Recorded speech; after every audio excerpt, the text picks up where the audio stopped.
예수님께서 세상을 또 사탄을 무슨 무기를 가지고 싸우시고 승리하셨는가가 오늘 나옵니다. 그리고 우리도 이 무기를 가지고 사탄과 사탄의 하수인들, 사탄에게 쓰임받는 세상 사람들, 세상 친구들과 우리가 어떻게 싸워 승리할 수 있는가, 그 무기가 무엇인가를 오늘 말씀을 통해서 여러분들이 꼭 듣고 그 무기로 싸워 승리할 수 있기를 바랍니다. 아멘. 아멘. 자, 요한계시록에서 증거하는 가운데서 악의 세력 중에 두 짐승이 있습니다. 그렇죠? 두 짐승. 첫 번째 짐승은 로마 제국의 황제를 상징하고 있다고 했습니다. 또 두 번째 짐승은 로마 황제를 우상 숭배하게 만드는 거짓 선지자, 우상 숭배를 촉진시키고 그 일을 추진하는 역할을 했던 거짓 선지자들이 두 번째 짐승이라고 말씀을 드렸습니다. 그 두 짐승에 대한 하나님의 심판의 내용이 오늘 기록된 내용에 기록되어 있습니다. 이 두 짐승이 한마디로 행한 건 뭐냐? 황제 숭배를 추진했다는 것이죠. 우상 숭배를 추진했다는 거예요. 그러니까 지금도 두 짐승, 이 사탄에게 속해 있는 이 짐승들이 하는 일들이 뭐냐면 우상을 만들어 그 우상을 숭배하게 만드는 것들이에요. 남산에 가도 보면 점 천원 놓고 이게 점 보는 거 막 이렇게 막 띠별로 이렇게 막 해놓고 가는 곳곳마다 하여튼 뭔가 우상 숭배하고 미신을 숭배하게 하는 이런 것들이 많지 않습니까? 그거를 만들어내고 추진하고 그렇게 하게 만드는 역할을 하는 게 두 짐승의 역할입니다. 그들에 대한 하나님의 심판은 굉장히 강력하게 심판을 하신다는 거예요. 최종적으로. 특별히 19장 11절부터 21절까지 두 짐승에 대한 심판의 내용을 다루고 있는데 오늘은 16절까지만 제가 다룰 것입니다. 11절 말씀을 다시 한번 읽어보겠습니다.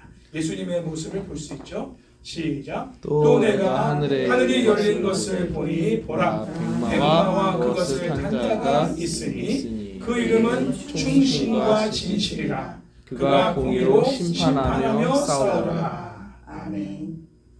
자, 요한은 하늘이 열리는 것을 보고 그 열린 하늘에 백마를 타고 앉아 계신 분을 보게 됩니다. 그 백마에 앉아 계신 이가 누굴까요? 예수님이십니다.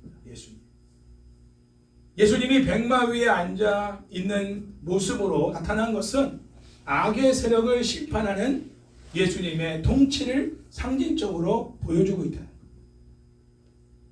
요한계시록에서 이미 우리가 다뤘지만 6장 이전에 다뤘지만 흰색이라고 하는 것은 뭘 상징하느냐? 승리를 상징한다. 승리. 실제로 로마의 그 군사령관이 전쟁에 나가서 승리하면서 다시 로마 안으로 이제 입성할 때 타고 들어오는 말이 백마입니다. 백마를 타고 군사령관이 군인들과 저 포로들을 다 이끌고 시가행진을 하는 거야. 그게 뭐냐? 승리를 상징하고 있는 거야. 백마다. 배너를 보면은 배너에서도 보면은 그 백마를 타고 배너가 마차 경기를 해요. 그 친구는 이제 흑마를 타고 결국 백마가 이기죠. 백마가 상징하는 게 바로 승리를 말하고 있는 거예요. 예수님이 그래서 백마를 타고 앉아 계신 거예요. 옛날에 이단의 교주들 이런 사람들도 백마를 타고 상징적 사진을 딱 찍어 의미가 있는 거예요. 자기가 승리의 왕이다. 이거를 상징적으로 보여주고 있는 거예요. 어쨌든 다 가짜입니다. 예수님만이 승리의 왕으로서 백마를 타고 온 세상을 통치하시는 왕이시다. 이것을 좀 보여주고 있는 거예요. 초림 때에는 예수님께서 왕으로 오셨지만 세상 죄를 대속하기 위해 종의 모습으로 사시다가 십자가에서 죽으셔야 했습니다. 그때 예수님이 예루살렘에 입성할 때 뭘 타고 가셨어요? 그때는 백마 타고 가신 거 아니죠? 예루살렘 입성할 때 제자들이 호산나 하면서 막 자기 겉옷을 벗고 주님 가시는 길에 막 깔아놓고 그랬잖아요. 그때 예수님이 한 번도 사람이 타지 않은 뭘 타고 예루살렘에 입성했어요? 어린 나귀 새끼. 왜? 종의 모습을 상징하기 때문에. 작은 어린 나귀 새끼를 타고 가서 겸손의 왕으로 이 땅에 오셔서 십자가에 죽으신 그 종의 모습으로 하나님의 뜻에, 그 구속의 뜻에 철저히 순종하는 그 겸손의 왕, 순종의 왕, 그리고 종의 모습으로서 주님이 이 땅에 오시는 걸 상징하고 있는 게 나귀 새끼예요. 그러나 재림 때는 예수님이 나귀 새끼 타고 오시는 게 아니에요. 백마를 타고 오시는. 왜? 심판주로, 승리의 왕으로 주님이 이 땅에 오시기 때문에 백마를 타고 오시는 것이다. 달라요. 그렇죠? 상징하는 게. 나귀 새끼를 타고 예루살렘에 입성하신, 십자가를 지기 위해 예루살렘에 입성하시는 예수님의 모습과 장차 재림하실 때는 백마를 타고 이 땅에 심판주로 오시는 예수님의 모습이 완전히 다릅니다. 왜? 주님이 하시는 사역이 다른 거예요. 그렇죠? 예수님이 이제는 심판주로 오시는 거기 때문에, 그때는 구원주로 오시기 때문에 주님이 십자가를 지셔야 되기 때문에 나귀 새끼의 모습으로 오신 겁니다. 타고 오신 거거든요. 그래서 예수님께서 백마를 타고 계시다는 말은 승리의 왕으로 재림하실 것을 보여주고 있는 거라는 거예요. 아시겠죠? 잊지 마세요. 예수님이 재림하실 때가 가까이 올수록 세상은 점점 더 악해집니다. 어두워집니다. 찬양도 드렸지만 또 교회와 성도들은요 더 세속화되고 배도합니다. 복음을 전해도 들으려 하지 않습니다. 그리고 복음을 전하는 사람들도 많지 않습니다. 그러니까 두 증인의 사명을 감당하는 성도들이 많지 않아요. 주님이 재림하실 때 교회가 다 문화센터가 되고, 교회가 오락실이 되고, 교회가 어떠한 놀이문화가 되는 거예요. 그러다가 이제 호프집이 되고, 그리고 이제 나이트클럽이 되고, 이슬람 사원으로 팔려나가는 건물이 되는 이런 상황들이 유럽에서만 일어나는 게 아니라 이 대한민국도 지금 그렇게 되어가고 있어요.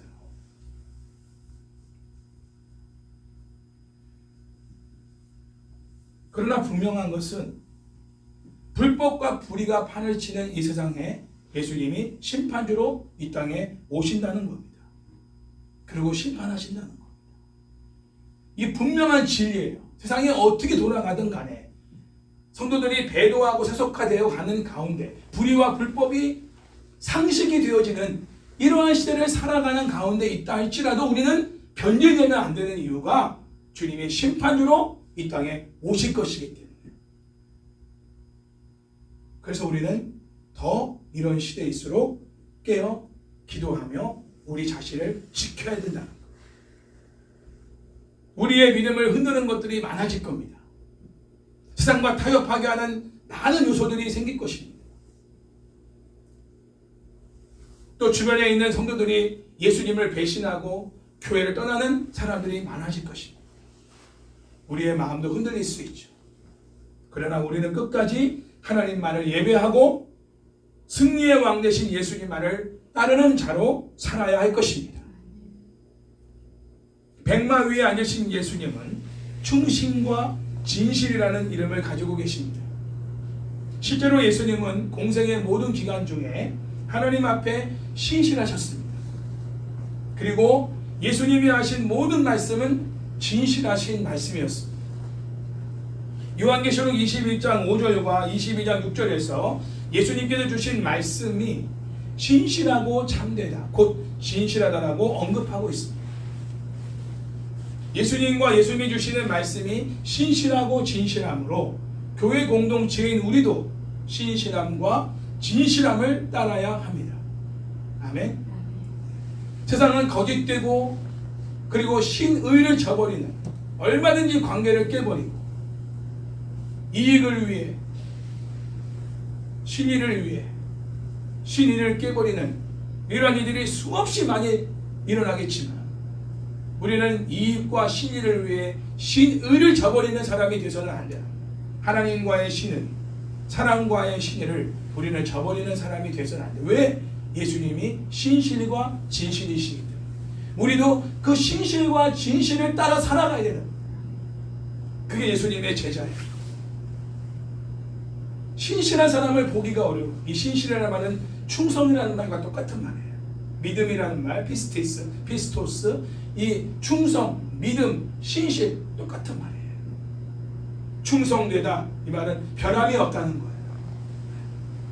어떤 상황이 와도 흔들리지 않는다. 이 교회 저 교회 막 돌아다니는 사람은 신실하지 않은 사람. 여기 기웃 저기 기웃거리고 내 마음에 맞는 데가 어딘가, 나한테 잘 맞는 곳이 어딘가, 여기저기 돌아다니는 떠돌이 인생을 사는 성도들이 많아요. 지금 그냥 몇백 명씩 몇천 명씩 한 주에도 이동해요. 성도들이 교회를. 그러나 그 성도들이 또 떠나요. 다른 데로 가는 거야. 대거 이동을 해. 그리고 또 마음에 안 드는 게 또 생기면 또 떠나. 그런 사람들은 믿음을 지킬 수가 없어요. 그 자체가 신실하지 않은 겁니다. 변함이 없는 게 신실이, 충성, 신실, 그리고 믿음, 그리고 진실하시다. 이 말은 뭐냐면 거짓이 없다는 거죠. 말과 행동이 일치되다는 거예요. 예수님이 하시는 그 말씀이 곧 예수님의 삶이었단 말이에요. 당시의 바리새인이나 서기관들은 말만 그냥 뻔질하게 말하지 자기들은 그렇게 안 살았단 말이에요. 그렇죠?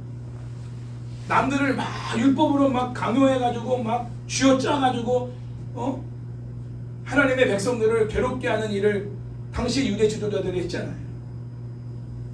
자기는 속가탁하지 않아. 대접만 받으려고 하고 대접을 하지 않아.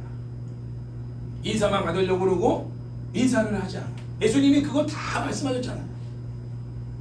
화 있을 진저 하면서, 이 독사의 자식들아 하면서 바리새인들과 서기관, 당시의 유대 지도자들에게 예수님이 강력하게 말하지 않습니까? 아주 구체적으로 위선자들이라, 외식하는 자들이라 꾸짖었잖아요. 그건 진실하지 못한 거예요. 그들이 가르치는 그 말과 그들의 삶이 일치되지 않은 거예요. 진실한 부모는 우리가 그렇게 살면서 자녀들을 가르치는 거예요. 자녀들한테 이런 말을 들으면 안 돼요. 엄마 아빠나 잘하세요. 엄마 아빠는 그렇게 안 하면서 왜 나한테 그렇게 강요하세요? 이런 말을 듣지 않는 부모가 진실한 부모다. 제가 예전에 어떤 그 유명한 분 말씀을 드렸지만, 그분이 크리스찬이 아니기 때문에 얘기는 안 하겠지만, 설탕을 끊기 위해서 그 엄마가 아이를 데리고 왔을 때 한 달 후에 오라고 했잖아요. 다시 왔더니 그때서야 아이를 조용히 불러가지고 얘기하는 게, 자기도 설탕을 너무나 좋아하고 즐겨 했는데 설탕을 먹어보니 이러이러한 해가 있더라. 선생님도 설탕을 좋아해서 이런 문제가 많이 생겼는데 우리 친구들 위해서 한 달 동안 설탕을 끊었어. 그러니까 우리 친구도 설탕을 안 먹으면 좋겠어. 뭐 이런 식으로 설득을 해서 이 친구가 설탕을 끊은 거예요. 다시 말하면 내가 설탕을 좋아하고 끊지 않은데 이 아이한테 설탕을 끊으라고 한다는 것은 잘못된 가르침, 지도자로서 선생으로서 합당하지 못한 거예요. 물론 크리스찬이 아닌 지도자지만 그 지도자로서 정말 자기가 자신을 먼저 돌아보고 그 다음에 내가 하지 못하는 거는 남한테 하라고 말하지 못하는 거예요. 내가 먼저 하고 그 다음에 이렇게 하라. 이렇게 가르치는 사람이 진실한 교사인 거예요. 진실이 그런 뜻이라는 겁니다. 우리의 말과 우리의 행실이 같이 가는 거예요. 예수님은 그렇게 사신 분이죠. 우리도 예수님을 닮아 신실함과 진실함을 따라서 살아가야 한다는 겁니다. 예수님의 신실하고 진실하신 속성은 백마를 타고 승리하여 심판을 행하실 분으로서 반드시 갖추어야 될 속성입니다. 만일 심판주이신 예수님께서 신실하고 진실한 속성을 갖추지 못하였다면 간교하고 거짓된 악의 세력을 파괴할 수가 없을 것입니다. 동화됐겠죠, 예수님도. 그러나 예수님은 신실하고 진실하신 분이시기 때문에 변화무쌍하고 거짓된 사탄의 세력을 멸하실 수가 있었던 거예요. 여러분 주변에 거짓되고 매 없는 말 만들어내가지고 막 친구들 괴롭히고 왕따시키고 막 그런 친구들을 이길 수 있는 방법은 뭐냐면 신실과 진실을 대하는 거예요. 나는 나의 마음은 똑같이 대하는 거예요. 그 친구한테. 그들은 늘 좋을 때만 친구고 별로 안 좋을 때는 나를 외면하고 나를 막 박대하고 나를 상대하지 않아. 왕따시켜. 그러나 내 마음은 늘 똑같아. 변함이 없는 모습을 계속 보이는 거야. 이게 이기는 거예요. 그리고 맨날 거짓말 가지고 말을 만들어가지고 나를 힘들게 하고 괴롭히고 막 이간질 시켜. 친구들 사이에. 그러나 나는 없는 말 말하지 않아. 있는 말만 나는 정직하게 말하는 거야. 그게 이기는 거예요. 그게 세상 친구를 이기는 무기예요. 그리고 또 하나 있어요. 공의. 공의가 있어. 자, 1절 보면 심판주이신 예수님께서 공의로 심판하며 싸우신다라고 말합니다. 자, 여기서 공의는 신실함과 진심함이라는 예수님의 이름을 잘 반영하고 있죠. 공의와 신실과 진실은 서로가 조화를 이루고 있는 거예요. 신실하고 진실하니까 공의로운 거죠. 공의로우시니까 신실하고 진실한 거예요. 공의가 뭡니까? 공평한 거죠.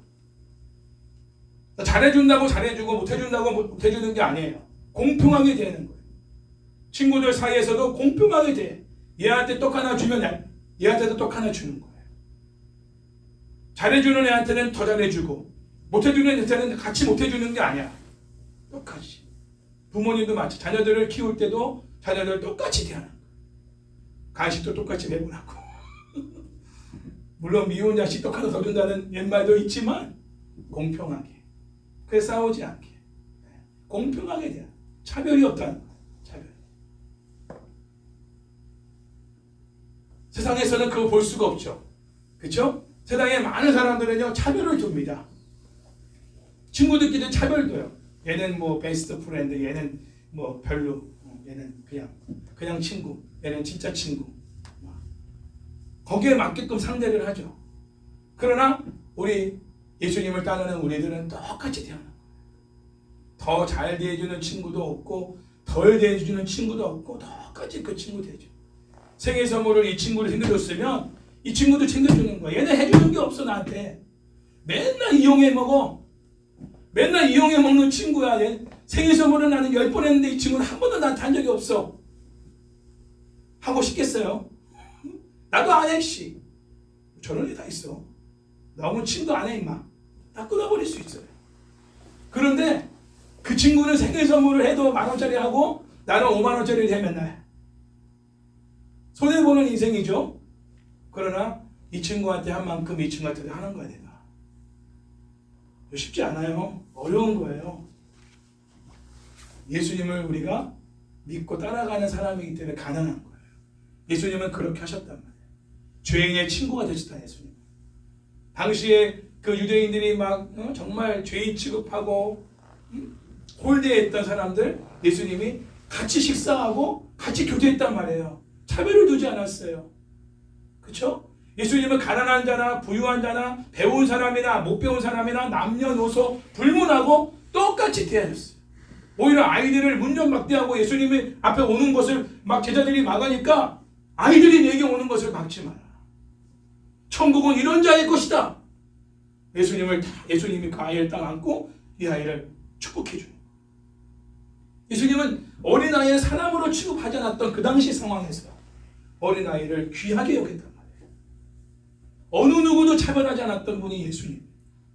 그런 모습에 세상 사람들이 감동하고 주님을 따랐던 거죠. 왜? 그런 지도자가 지금까지 없었거든. 예수님같이 살았던 분이 없었어. 그러니까 그분의 말은 정말 참되고 진실하시다라고 사람들도 인정한 거예요. 사마리아 여인 같은 경우는 제자들도 꺼려했던 사람 아닙니까? 그 예수님은 사마리아 여인과 우물가의 여인과 대화하시며 물을 좀 달라. 먼저 말을 걸었잖아요. 당신은 유대인으로서 어떻게 이방의 여인이 나에게 말을 거시고 나에게 이렇게 하시면 깜짝 놀라잖아요. 여인이. 그러나 내가 누군지를 알았다면 네가 나에게 물을 달라고 요청했을 것이다. 그러나 예수님이 메시아인 것을 이제 발견하게 되잖아요. 바로 그게 공의로운 겁니다. 공의로운. 제가 이 신명기를 읽어보고 민수기를 읽어보고 또 잠언서를 많이 읽어보면 하나님께서 계속 강조하시는 부분이 재판할 때 가난한 사람이라고 재판을 소홀하게 하지 말라는 말씀을 많이 하셔요. 변호사 쓸 수 있는 사람들 있잖아요. 돈 있는 사람들. 그런 사람들은 자기가 잘못을 했어도 피해갈 길을 찾아간단 말이에요. 재판장들이 그런 사람한테 돈 싹 받고 이 사람한테는 이제 피할 길을 주는 거죠. 가난한 사람은 돈이 없으니까 굽은 마음으로 재판을 하는 거야. 하나님 그런 사람들 심판하신다고 말씀합니다. 가난한 사람이라고 해서 우리가 함부로 대해서는 안 되고 부유한 사람이라고 눈치 봐가면서 행동해서는 안 된다. 똑같이 돼. 특히 지도자의 위치에 있는 사람들, 리더의 위치에 있는 사람들, 재판장의 자리에 있는 사람들일수록 더더욱 그 부분을 강조하고 있어요. 똑같이 돼요. 공명정대하라. 예수님은 거짓되지 않고 신실하고 진실한 분이심으로 공의를 행하시기에 충분하십니다. 그러므로 신실하고 진실하신 예수님에 의한 심판은 매우 공정하고 합법적인 것이죠. 그리고 심판에 의한 결과 또한 언제나 의로운 열매를 맺을 수밖에 없는 것이죠. 이런 나라가 하나님 나라예요. 세상 나라가 하나님 나라 되려면 주님이 통치하는 길밖에 없어요. 어떤 위대한 대통령이 나오고 왕이 나와도 이러한 나라가 세워질 수가 없어요. 예수님만이 통치하실 때 여러분의 가정도 이 사회도 공명정대한 사회가 될 수가 있는 것이죠. 그런 예수님의 제자들이 많아진다면, 예수님의 제자의 삶을 살아가는 그리스도인들이 그런 대통령이 되고 위정자가 되고 CEO가 된다면 그들을 통해서 그러한 주님의 신실함과 진실함과 공의로우신 이런 모습들이 그 회사와 가정과 사회의 지역에 드러나겠죠. 하나님 나라를 그게 세워나가는 거예요. 그게 할렐루야. 먼저 여러분 안에서부터 하나님 나라를 세워나가야 돼요. 여러분 안에 내 마음 만져주소서라고 아까 찬양했지만 신실하지 못한 마음, 진실하지 못한 거짓된 마음, 공의롭지 못한 마음이 있다면 그것부터 주님께 요청하며 회개하며 깨끗게 해달라고 계속 기도하셔야 돼요. 그 내가 만나는 사람들마다 내가 거하는 곳마다 진실함과 진실함과 공의로움이 드러나게 해달라고 기도하셔야 돼요. 그럴 때 하나님은 통치가 그곳에 임하게 되는 거고 악의 세력이 발디딜 틈도 없는 그러한 역사가 일어나게 되는 거예요. 그게 승리하는 거죠. 예수님을 따르는 우리들도 신실함과 진실함으로 공의를 행할 때 거짓과 교만과 사치와 허영으로 인간을 미혹하는 사탄과 사탄의 하수인 역할을 하는 세상과 세상에 속한 자들을 이길 수가 있는 것입니다. 그들이 힘을 쓰지 못한다는 거예요. 신실과 진실과 공의로 우리가 살아갈 때 악의 세력이 발을 딛고 힘을 쓸 수 없는 그런 상황이 된다는 것입니다. 할렐루야. 아멘. 자, 12절 말씀도 읽어봅니다. 그 눈은 불꽃 같고 그 머리에는 많은 관들이 있고 또 이름 쓴 것 하나가 있으니 자기밖에 아는 자가 없고. 아멘. 요한은 예수님의 눈이 불꽃 같다고 표현하죠. 불꽃 같은 예수님의 눈에 숨길 만한 것은 아무것도 없습니다. 예수님은 인간의 생각과 마음을 살피시는 분이십니다. 예수님의 불꽃 같은 눈에 우리의 생각과 마음은 모두 다 드러날 수밖에 없습니다. 그러므로 생각과 마음으로 지은 죄에 대해서도 예수님 앞에 솔직하게 자백하고 하나님께 회개하셔야 합니다. 아멘. 네.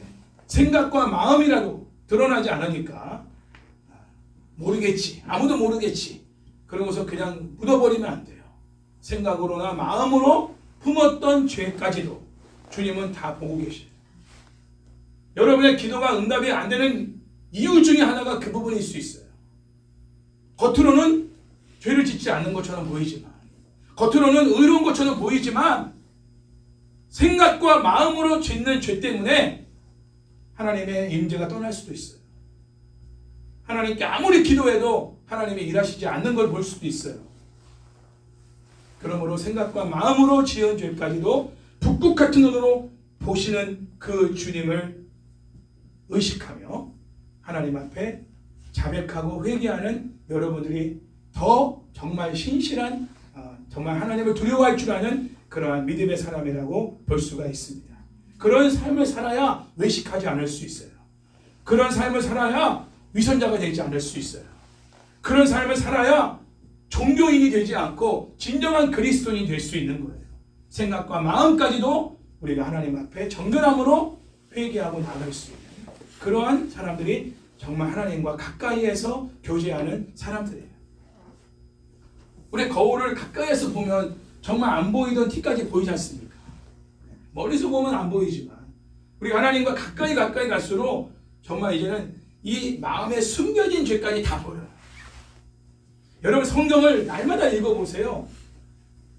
10독할 때와 20독할 때 차이가 뭐냐 물어본다면 안 보이던 죄가 보인다는 거예요. 이 말씀에서 내 죄가 안 보였단 말이야. 그리고 하나님의 나를 향한 계획과 뜻이 안 보였어. 그냥 말씀이야. 그냥 이게 하는 문자 내용이야. 그런데 성경을 계속 읽고 큐티하다 보면 더 하나님께 말씀으로 가까이 나가다 보면 이 말씀에서 내 죄가 확 보여. 과거의 죄까지. 바로바로 회개하게 하셔. 깨끗함을 입는 거죠. 깨끗할수록 누가 내 안에 더 거하시냐? 주님이 내 안에 더 거하시냐. 더러운 곳에 예수님이 계실 수가 없어요. 예수님 자체가 깨끗하신 분이니까. 순결하신 분이니까. 내 마음을 정결하게 해야 될 이유는 주님을 모시기 위해서. 주님을 모시면 무슨 유익이 있는데? 두려움이 없죠? 기도하는 모든 것에 대한 확신이 생겨요. 확신. 네. 그러니까 확신을 달라고 기도할 필요가 없어요. 이미 확신이 생겨버려. 왜? 내 안에 예수님이 계시니까. 그러니까 정결하지 못한 사람들은 아무리 막 금식하고 막 작정기도하고 해도 딱 기도 끝나고 나면은 과연 될까? 하나님이 내 기도 들어주실까? 아이, 안 될 것 같아. 이러는 거야. 왜? 예수님 멀리 계시니까. 멀리 계신 분인한테 막 애걸복걸 하고 막 금식하고 기도하고 뭐 하냐고. 예수님을 내 안에 모시는 게 가장 중요한 것이지. 그러려면 마음과 생각을 정결하게 하셔야 돼요. 그것부터 청소하셔야 돼요. 마음 청소. 요한은 예수님의 머리에 많은 면류관이 있다고 또 표현하죠. 이 면류관은 왕적인 지위를 상징하고 있습니다. 많은 면류관이 예수님 머리에 있다는 것은 예수님이 짐승을 포함한 모든 악의 세력과 이 땅의 주권자들을 압도하고 능가하는 왕권을 가지신 분이심을 상징적으로 보여주고 있는 거예요. 예수님만큼의 왕권을 가지신 분이 없다. 왕 중에 왕이시다. 많은 면류관을 쓰고 계신 거예요. 짐승들도 면류관을 쓰고 있잖아요. 뿔도 있고, 그렇죠? 아시죠? 그런데 그보다 더 많은 그런 왕관을 쓰고 계신 거야. 그 말은 뭐냐? 왕 중에 왕이시다. 세상의 모든 왕 위에 통치하시는 왕이시다라는 걸 많은 관을 쓰고 계시다. 이 부분으로 설명하고 있는 거예요. 또한 요한은 자신 외에 아무도 알 수 없는 기록된 이름을 가지고 계시다라고 말합니다. 이것은 2장 17절에 받는 자 외에는 아무도 알 수 없는 그 돌 위에 기록된 이름이라는 문구와 3장 12절에 나의 새 이름을 그에게 기록할 것이다 라는 문구와 밀접한 관련이 있어요. 2장 17절의 경우에는 성도들을 향하여 말하는 것이고 3장 12절과 지금 읽은 19장 12절의 경우에는 예수님에 대해 표현하고 있는 것입니다. 유대 전통에 의하면 이름은 그 이름을 가진 자의 인격을 가리킨다고 말하고 있습니다. 이름은 인격을 가리킵니다.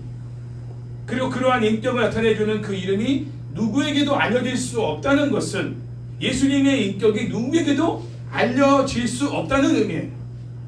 이 말은 뭐냐? 예수님의 속성이나 예수님과 하나님 아버지와의 관계나 예수님과 우리와의 관계, 이 모든 것들을 인간이 이해할 수 없는, 인간의 이해를 초월하는 이러한 분이 예수님이시다. 이런 뜻입니다. 우리 예수님을 안다라고 말하지만 예수님을 다 아는 게 아니에요. 예수님을 알 수가 없는 분이에요. 예수님만 예수님을 아셔요. 자기 외에는 자기 이름을 모른다. 자기 외에는 예수님의 인격을 모른다는 건 예수님이 그 정도의 초월적인 존재라는 것을 설명하고 있는 거예요. 인간이 이해할 수 없는 그런 신비로운 분이시다는 것. 이것은 예수님의 초월적 성격을 강조해 주면서 이 땅의 주권을 압도하는 예수님의 왕적인 지위를 의미하고 있습니다. 13절 말씀을 읽겠습니다. 시작. 또 그가 피 뿌린 옷을 입었는데 그 이름은 하나님의 말씀이라 칭하더라. 아멘. 자, 요한은 예수님이 피 뿌린 옷을 입으셨다고 말합니다. 자, 이 피는 과연 어떤 피일까요? 세 가지 가능성이 있습니다. 첫 번째, 예수님이 흘리신 피. 두 번째, 성도들이 흘린 피. 세 번째, 예수님을 대적한 무리들이 흘린 피. 자, 어떤 피일까요? 순교자의 피냐? 대적자들의 피냐? 예수님이 흘리신 피냐? 그 피 뿌린 옷을 지금 예수님이 입고 계시다. 자, 예수님께서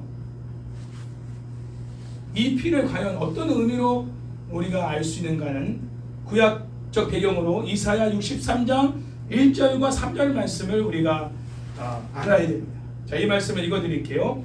에돔에서 오는 이 누구며 붉은 옷을 입고 보스라에서 오는 이 누구냐? 그의 화려한 의복 큰 능력으로 걷는 이가 누구냐? 그는 나이니 공의를 말하는 이요 구원하는 능력을 가진 이니라. 어찌하여 내 의복이 붉으며 내 옷이 포도즙 틀을 받는 자 같으냐? 만인 가운데 나와 함께 한 자 없이 내가 홀로 포도즙 틀을 밟았는데 내가 노함으로 말미암아 짓밟았으므로 그들의 선열이 내 옷에 튀어 내 의복을 다 더럽혔으니. 아멘. 자, 이 말씀 이사야 63장 앞부분인 이사야 60장에서 62장까지는 이스라엘의 회복에 대한 말씀을 기록하고 있어요. 그러면서 이 63장에 가서 이런 얘기를 하고 있습니다. 이 말은 뭐냐면 이스라엘 백성들을 괴롭힌 에돔을 심판하신다는 말씀이거든요. 이미 우리가 요한계시록에서 말했지만 성도들의 완전한 구원은 성도들을 괴롭힌 악의 세력들에 대한 완전한 심판을 통해서 이루어진다라고 말씀드렸어요. 그렇죠? 우리를 대적한 자들을 하나님이 심판하시는 게 곧 우리를 구원하시는 거다. 다시 말하면 이스라엘의 회복에 대한 말씀을 하시면서 어떻게 회복하시느냐? 이스라엘 백성들을 괴롭히고 대적한 그런 나라들을 하나님이 심판하시는. 그 중에 하나가 에돔이죠. 에돔을 심판하시는 거예요. 심판에 관한 내용이에요. 이 내용이. 이러한 모습에서 13절에서 피 뿌린 옷이라는 이 문구를 우리가 이 구약적 배경에서 본다면 누구의 피라고 볼 수 있어요?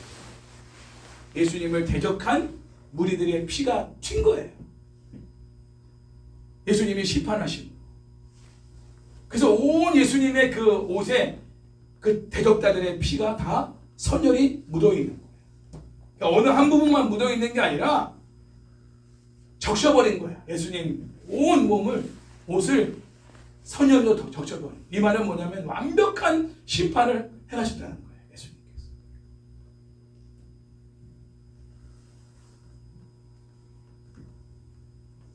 이러한 피의 의미는 예수님의 이름으로 소개되는 하나님의 말씀의 의미를 더 명백하게 드러내고 있어요.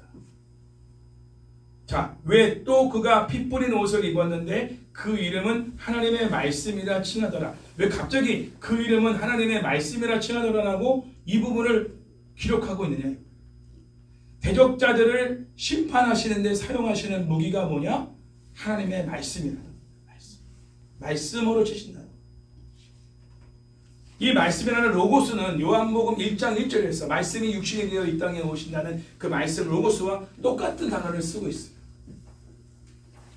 그러나 이 13절에서 하나님의 말씀은 하나님 자신을 계시하는 어떤 의미가 아니라 전투적이며 법적인 의미를 가지고 있다는 걸 볼 수 있어요. 다시 말하면 예수님이 대적자들을 심판하시는데 사용하는 전투적인 무기라는 거예요. 무기로 사용하시는 부분으로 이 하나님의 말씀이다. 그의 이름은 하나님의 말씀이라 칭하더라. 이거는 예수님이 말씀이잖아요. 곧 이름은 인격을 말하니까 그 예수님이 무엇을 가지고 대적자들을 치시느냐? 말씀 자체로 치신다. 그분이 말씀. 다른 무기를 쓰는 게 아니라. 따라서 이것은 백마 위에 앉으신 예수님께서 하나님의 말씀을 통해 대적들을 심판하신다는 것을 의미하고 있는 내용이라는 것. 자, 14절 말씀을 읽겠습니다. 하늘에 있는 군대들이 쉬고 깨끗한 세마포 옷을 입고 백마를 타고 그를 따르더라. 아멘. 자, 여기서 백마 위에 앉으신 예수님을 따르는 하늘에 있는 군대가 보여집니다. 하늘에 있는 군대들은 1차적으로 천사들을 말합니다. 그러나 17장 14절에 의하면 성도들도 하늘에 있는 군대에 함께 동참하고 있음을 우리가 알 수 있습니다. 자, 읽어볼게요. 요한계시록 17장 14절 말씀. 이미 읽었던 내용이에요. 그들이 어린 양과 더불어 싸우려니와, 그들은 성도들입니다. 어린 양은 만주의 주시오 만왕의 왕이심으로 그들을 이기실 터이요. 또 그와 함께 있는 자들, 곧 부르심을 받고 택하심을 받은 진실한 자들도 이기리로다. 자, 성도들을 어떤 사람이라고 표현해요? 진실한 자들. 신실한 자들. 그렇죠? 진실한 자들이 성도들이에요. 변함이 없는, 거짓됨이 없는, 그리고 공평한. 이들은 14장 4절에서 어린 양이 어디로 인도하든지 동행하는 사람들이고, 또한 하늘에 있는 14만 4천에 속한 사람들이라는 거예요. 그런데 백마 위에 앉아있는 예수님을 따르는 하늘에 있는 군대가 희고 깨끗한 세마포 옷을 입고, 더 신나는 건 뭐냐? 예수님이 타고 있는 백마를 그들도 함께 타고 예수님을 따르는 거예요. 여러분, 우리도 백마를 탑니다. 우리가 정말 신실하고 진실하고 공의로운 정말 주님께 속한 사람이라면 우리도 최종적인 심판을 할 때 우리도 예수님, 사령관 되신 예수님을 따라 우리도 백마를 타고 함께 전투를 한다는 거예요. 영적으로 이게 아마겟돈 전쟁이죠. 마지막 최후의 전투는 예수님과 예수님을 따르는 무리들과 사탄과 사탄을 따르는 무리들과의 맞짱 뜨는 마지막 전투거든요. 그때 싸우는 무기가 총칼이 아니고 핵무기가 아니라는 거예요. 신실과 진실과 공의, 하나님의 말씀이라는 무기로 가지고 악의 세력들을 진멸해버리시고 심판하시는 분이 예수님이시다. 그리고 예수님을 따르는 하늘에 있는 군대인 천사들과 주의 성도들도 그 무기를 가지고 싸우는 거예요. 할렐루야. 그러니까 우리가 왜 말씀으로 무장되어야 되는지를 알 수 있겠죠. 마지막 때 우리가 싸울 수 있는 무기가 말씀이거든요. 말씀으로 무장돼야 돼요. 다른 거는 우리가 무장해도 우리는 싸울 수 없어. 주님과 함께 전투에 참여할 수가 없어. 말씀화된 사람들. 예수님 자체가 말씀인 것처럼 우리는 자체가 말씀은 아니지만 말씀화된 사람들. 말씀을 삶으로 살아내는 사람들. 이런 사람들이 영적 전투에서 승리를 할 수 있는 사람들인 거예요. 성경만 많이 알고 제자 훈련만 모든 과정을 통과했다고 되는 게 아니라 성경대로 살아가는, 말씀대로 살아가는 자들만이 마지막 때의 영적 전투에서 주님처럼 승리를 할 수가 있는 겁니다. 종교인 돼서는 안 돼요. 종교인들은 다 칩니다. 다 배도할 수밖에 없어. 결국은 미혹당하여 넘어가든 아니면 굴복당하든 잡혀서 죽임을 당하든 진멸당할 수밖에 없어. 그러나 말씀하는 사람들은 절대 사탄이 이길 수가 없어요. 주님처럼 승리자가 될 수 있는 거예요.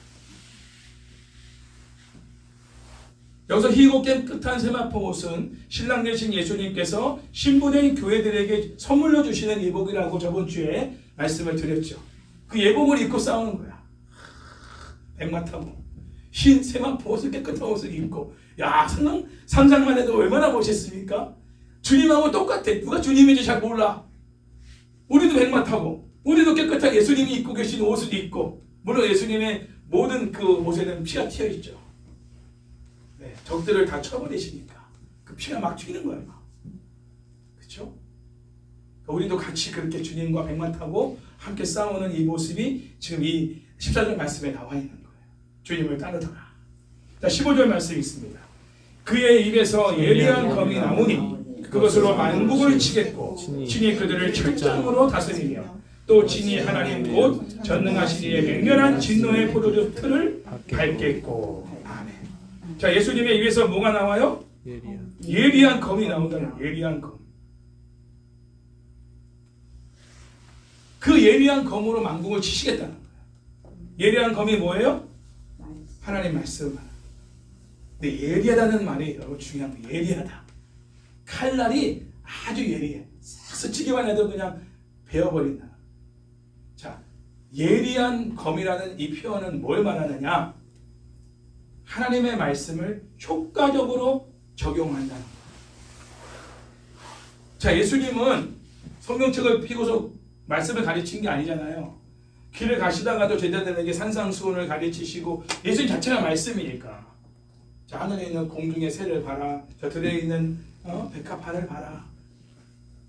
예수님의 그 말씀 자체가, 입에서 나오는 모든 말씀 자체가 아까도 말했지만 예수님의 삶과 직결된 거란 거예요. 그리고 가장 적절한 상황에서 그 말씀을 사용하시는 거예요. 사탄의 세 가지 시험을 광야에서 받았을 때도 사탄도 말씀으로 왜곡시켜서 예수님을 시험했잖아요. 예수님이 정확하게 말씀을 해석해서 그 시험에 대해서 말씀으로 공격했잖아요. 예수님은 사탄의 모든 공격에 말씀으로 대응하셨어요. 사탄이 더 이상 말을 못했단 말이에요. 유대인들, 바리새인들, 서기관들이 그리고 빌라도 법정에서도 신문을 받았을 때도 침묵할 때와 말씀하실 때를 구분하신 분이 예수님이에요. 너가 정말 유대인의 왕이냐라는 그 질문에 대한 네 말이 옳도다. 네가 네 입으로 나를 왕으로 인정했노라.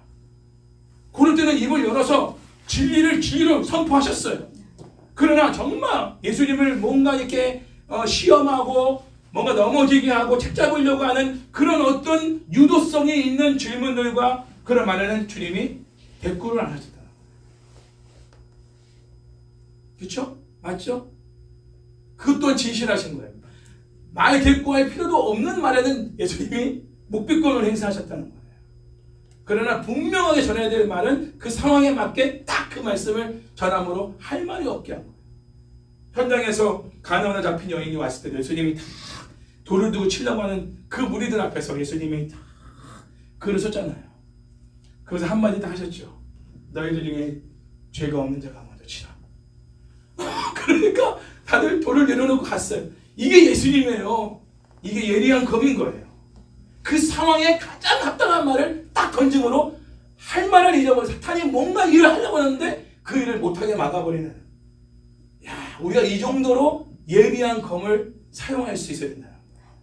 적재적소에 말씀을 탁탁탁 사용해서 우리가 그 상황들을 이겨내야 된다. 왜? 그 상황으로 역사하는 악의 영들이 있으니까.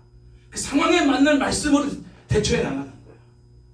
상담도 그렇게 하는 것이고. 그러면 혼미한 영이 역사하다가도 딱 그 말씀 한마디에 정신을 바짝 차려버려. 내가 그거 몰랐네요. 감사해요. 이제 정신이 드는 것 같아요. 정신을 못 차리는 사람들에게 정신을 차리게 해주는 그 한마디의 말이 그 인생을 바꿔버리는 거예요. 사탄의 이 소나기에서 딱 건져주는 거예요. 말씀의 위력이 그런 데서 나오는 거예요. 그래서 우리도 좀 더 나를 가난해야 돼요. 예리하게. 할렐루야. 그냥 성경을 아는 것으로 그냥 그 많은 게 아니라 성경 퀴즈에 대해서 1등하고 그게 중요한 게 아니고 이 상황에 어떤 말씀을 적용해야 되는가. 그래서 큐티할 때도 여러분 반드시 적용을 더 강조해야 돼요. 적용할 말씀이 뭔가. 예수님은 그렇게 싸우신 거예요. 그렇죠? 그래서 이기신 거예요. 13절에서 백마 위에 앉으신 예수님의 이름이 하나님의 말씀이라고 한 것에서 알 수 있듯이 예리한 검처럼 예수님의 입에서 나오는 하나님의 말씀은 대적들을 심판하는 수단으로 사용되고 있는 것입니다.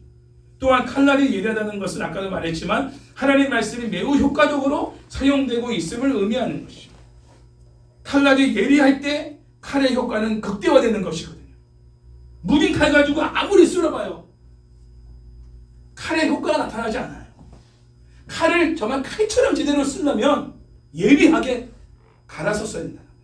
말씀을 제대로 사용하려면 예리한 말씀으로 사용할 수 있어야 된다. 꼼짝 못하게 만드는 말씀으로.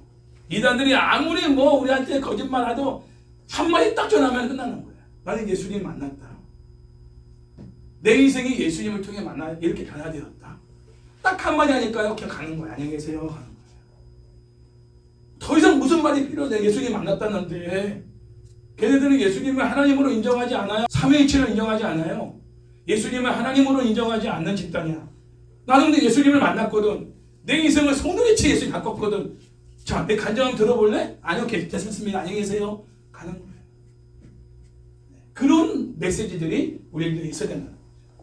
구구절절 걔네들이 하는 말 다 듣고 우리가 답변할 필요 없어. 한마디만 전하면 돼. 나 예수님 만났다. 근데 안 만난 사람들이 그런 말 할 수 없죠. 그냥 아는 정도, 예수님이 누군지 아는 정도, 성경을 통해 교회에서 들은 내용이 가지고 예수님은 어떤 분이시고 우리 위해 십자가에 죽으시고 부활하시고 이런 문자적으로만 예수님을 아는 분들은 그런 말 들으면요 당황해요. 어떻게 하면 하지? 내가 어떻게 이거를 해결해? 이러는 거야. 그런데 확실하게 난 예수님 만났거든. 내 만난 얘기 좀 들어볼래요? 그럼 그 사람들은 그냥 가는 거야 집에. 죄송해요 하고.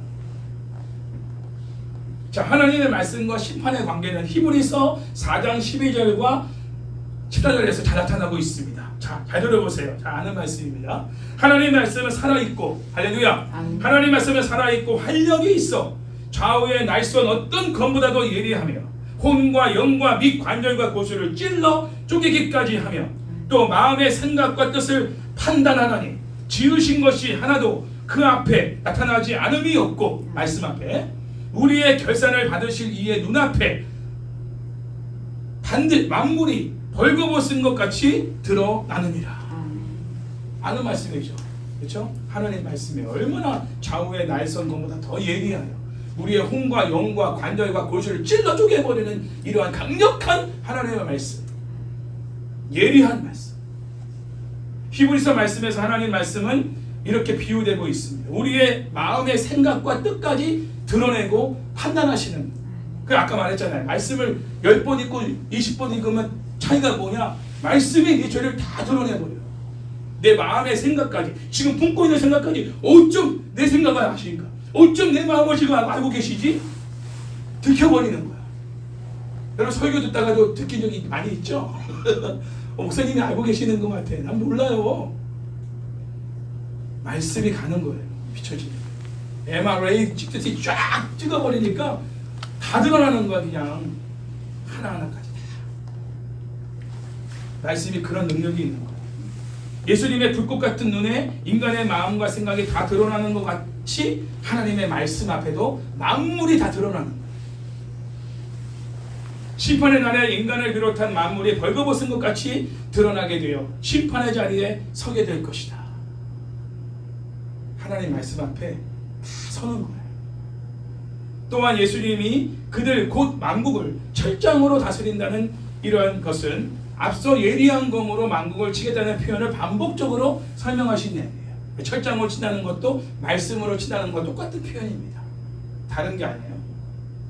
그리고 친히 하나님 곧 전능하신 이의 맹렬한 진노의 포도즙 틀을 밟겠고, 자, 이 표현도 좀 더 직접적으로 심판의 의미를 선명하게 표현해주고 있는 내용이에요. 예리한 검으로 치신 만국을 치신다, 철장으로 치신다, 진노의 포도즙 틀을 밟겠다, 같은 표현입니다. 좀 더 직접적으로 심판의 내용을 시각적으로 드러내고 있는 표현인 것 뿐이지 결국은 말씀으로 만국을 치신다라는 말씀을 다르게 표현하고 있는 것 뿐이에요.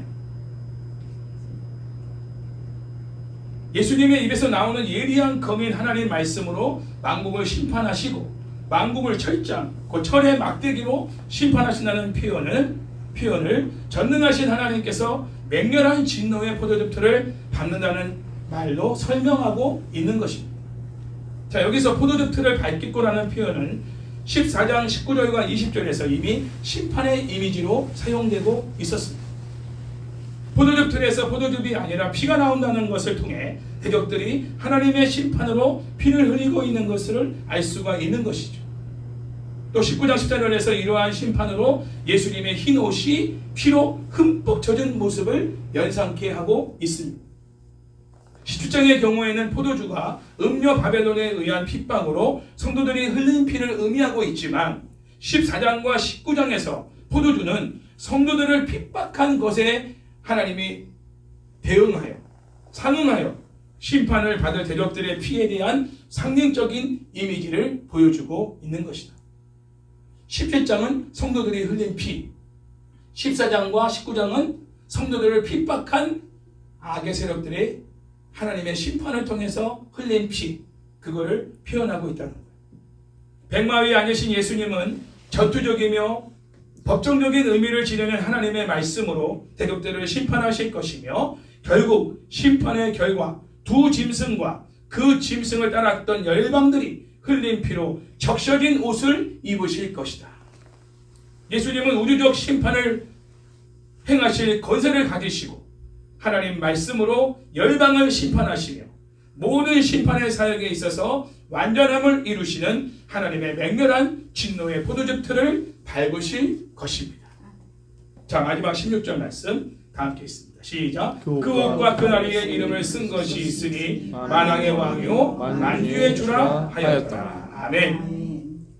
자, 16절에 다시 한번 예수님의 이름이 언급되고 있습니다. 예수님의 이름이 예수님의 옷과 다리에 기록되어 있다.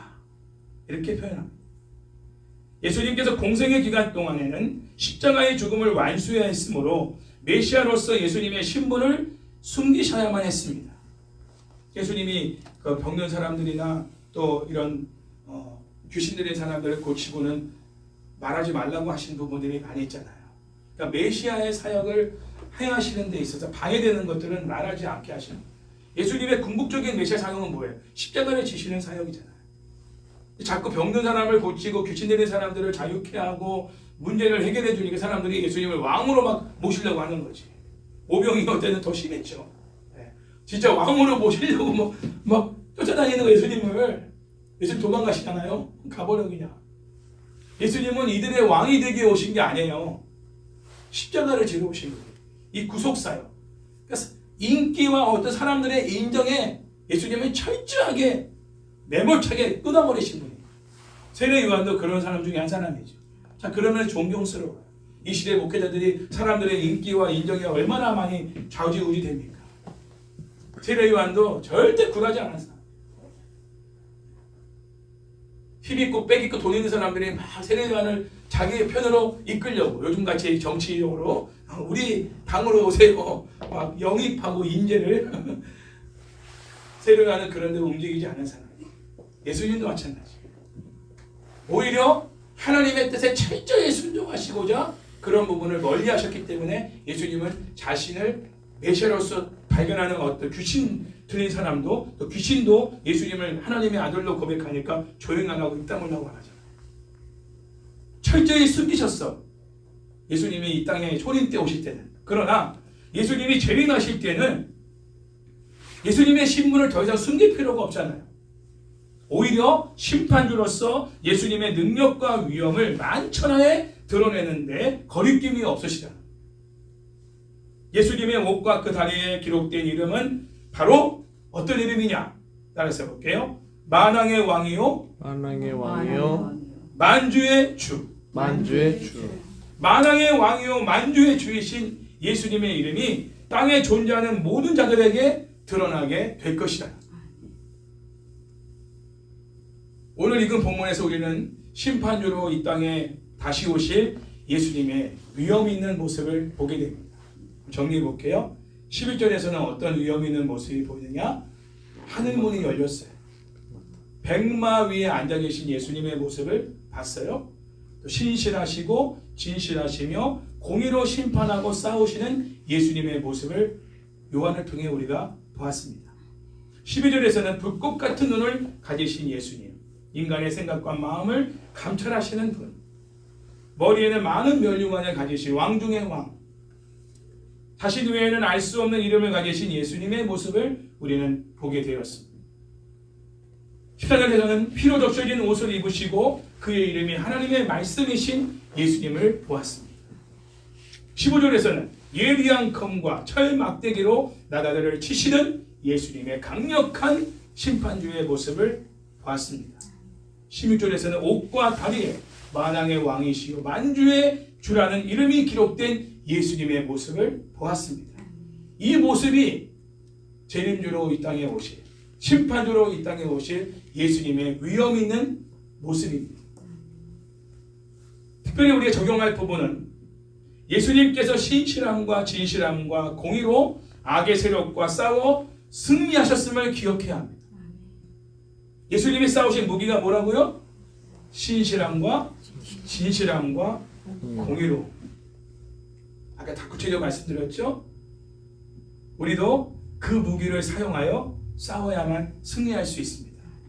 다른 방법으로는 안 돼. 제가 거짓말했다 나도 같이 거짓말로 싸우면 우리가 집니다. 우리는 진실로 상대해야 돼. 있는 말만 말해야 되고 없는 말은 말하면 안 돼요. 모르는 거는 침묵하고 확실한 거는 증거해야 돼요. 예수님이 유대인들 앞에 종교 지도자들 앞에서 대하셨던 그 모습을 성경을 읽으면서 좀 깊이 묵상해 보십시오. 빌라도 법정에서 예수님이 어떤 모습으로 승리하셨는가. 할렐루야. 십자가상에서 예수님은 어떻게 악의 무리들 앞에서 승리하셨는가. 이제 그 승리하신 주님의 모습으로 보세요. 인기와 사람들이 왕으로 추대하려고 하는 그 상황 속에서 예수님은 어떻게 그 상황을 이기셨는가. 사탄의 세 가지 시험에 예수님은 무엇으로 어떻게 대처하여 승리하셨는가. 여러분이 사복음서를 읽으면서 공생의 기간 동안에도 예수님이 어떤 모습으로 어떤 상황에서 무엇을 가지고 승리하셨는지를 한번 그 관점에서 한번 성경을 보시면 여러분들이 이 땅에서 살아가면서 내가 이런 상황이 놓일 때 어떻게 나는 이겨야 되는가를 알 수가 있을 것입니다. 그러나 공통적으로는 신실함과 진실함과 공의로 싸워 이기셨다는 것을 잊지 마세요. 그리고 하나 더 있죠. 하나님 말씀. 하나님 말씀. 예리한 검. 날이 아주 잘 갈아진 예리한 검으로 적재적소에 그 말씀을 사용하심으로 악의 세력과 또 악한 무리들과의 영적 싸움에서 예수님이 승리하셨다. 우리도 이 네 가지의 무기를 갖추고 악한 세상 속에서 악한 무리들과의 맞짱뜨는 영적 전쟁에서 날마다 승리하는 저와 여러분 모두가 되셔서 두 증인의 사명을 끝까지 완수할 수 있기를 주의 이름으로 축원합니다.